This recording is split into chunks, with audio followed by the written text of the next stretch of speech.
बिस्मिल्लाहिर्रहमानिर्रहीम। सबसे पहली खबर तो आज ट्रांसपेरेंसी इंटरनेशनल की रिपोर्ट की है। तमाम अखबारात में वो लीड की हैसियत से नज़र आ रही है। ट्रांसपेरेंसी इंटरनेशनल ने अपनी रिपोर्ट में आज कहा है कि 180 करप्ट ममालिक में पाकिस्तान 124वें नंबर पर आ गया है। साल 2020 में पाकिस्तान में करप्शन बढ़ी है। ये ट्रांसपेरेंसी इंटरनेशनल की रिपोर्ट में सामने आया है। और जिस तरह से हमारे यहाँ माहौल और रिवाज है, हुकूमत ने इसको अपनी तरह से इंटरप्रेट किया है। अपोजिशन अपनी तौर पे इसकी वजाहत कर रही है। अपोजिशन ये कह रही है ये जो हुकूमत तब्दीली आई थी, जो शफाफ और नया पाकिस्तान के नाम पर लोग आए थे, वो चोर निकले हैं, वो तब्दीली के नाम पे लुटेरे निकले हैं। उनकी सारी बातें ट्रांसपेरेंसी ने अपनी रिपोर्ट में सामने ला दी हैं। हुकूमत ये कह रही है कि अभी इस रिपोर्ट को तसल्ली के साथ पढ़ा जाए, इसके तर्जुमे को समझा जाए। जब ये उर्दू में आएगी फिर आपको समझ आएगा। ये पिछली हुकूमतों के शाखसाने हैं, पुरानी रिपोर्टों की सारी ये जो चीज़ें सामने आई हैं। लेकिन एक बात जो हमेशा की तरह वाज़ेह है कि पाकिस्तान करप्शन के हवाले से दुनिया भर में पहचाना जाने लगा है।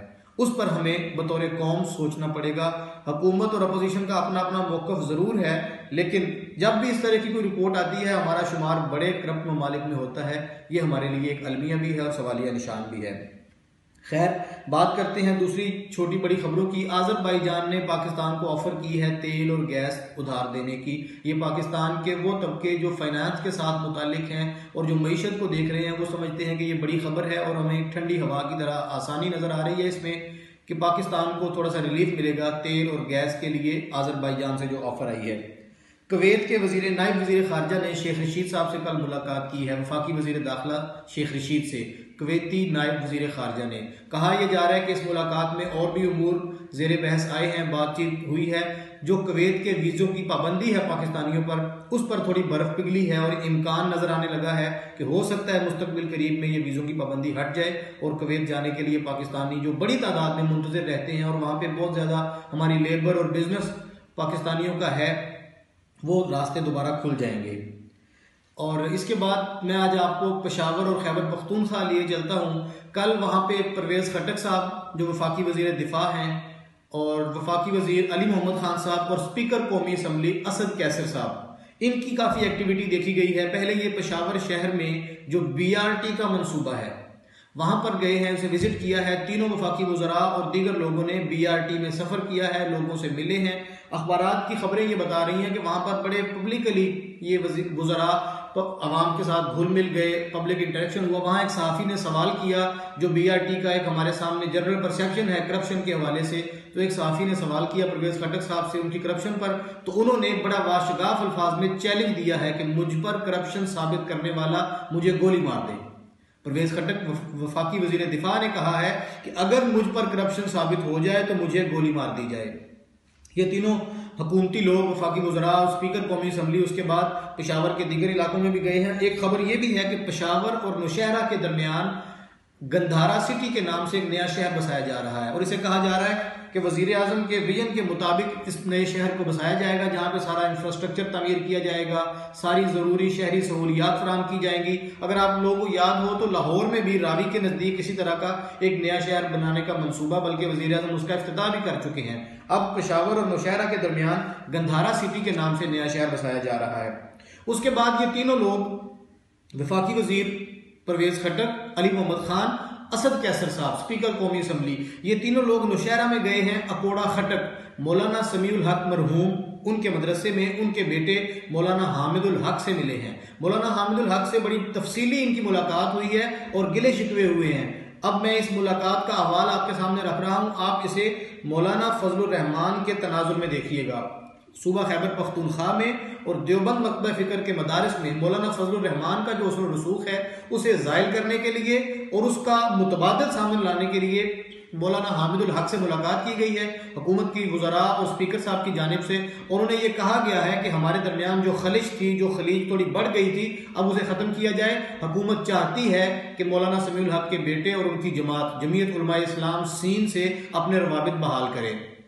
मौलाना हामिदुल हक ने इस मौका पर कहा कि हमें भी आपसे कुछ गिले शिकवे थे। हमारे वालिद की शहादत के बाद हुकूमत ने हमारे साथ उस तरह से राब्ता नहीं रखा। हालांकि मौलाना समीउल हक मरहूम उन्होंने अपने वालिद का बताया मौलाना हामिदुल हक साहब ने कि मेरे वालिद मौलाना समीउल हक इमरान खान की बड़ी कदर किया करते थे, वो इमरान खान को बड़ा अच्छा समझते थे। हम भी उस हवाले से नेक तमन्नाएं और नेक ख्वाहिशात रखते हैं। अब अगर आप दोबारा आए हैं इंशाअल्लाह हम ताल्लुकात को बहाल भी करेंगे और इस मौका पर एक कमेटी बनाई गई कि वो कमेटी आइंदा एक दूसरे के साथ रब्ता रखने में हुकूमत और मौलाना हामिदुल हक जमीयत उलमा इस्लाम सीन की मुआवनत करेगी। ये बड़ी अहम डेवलपमेंट और बड़ी अहम खबर है आज के अखबारात में।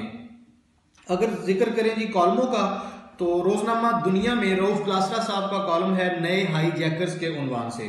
मौलाना अपना रऊफ क्लासरा साहब ने इसमें मरियम नवाज साहिबा जो खोखर पैलेस गई हैं, खोखर पैलेस जो गिराया गया, कब्जा माफिया से वहां गुजार करवाया गया, उसके बाद कल उन्होंने वहां पे जो प्रेस कॉन्फ्रेंस की है उस पर यह कॉलम लिखा है रऊफ क्लासरा ने, और उन्होंने पूरी तफसील दी है कि तमाम सियासी जमातों में लैंड माफिया और ये बड़े बड़े बिल्डर्स, बड़े बड़े प्रॉपर्टी टाइकून्स, इनकी क्या हैसियत होती है।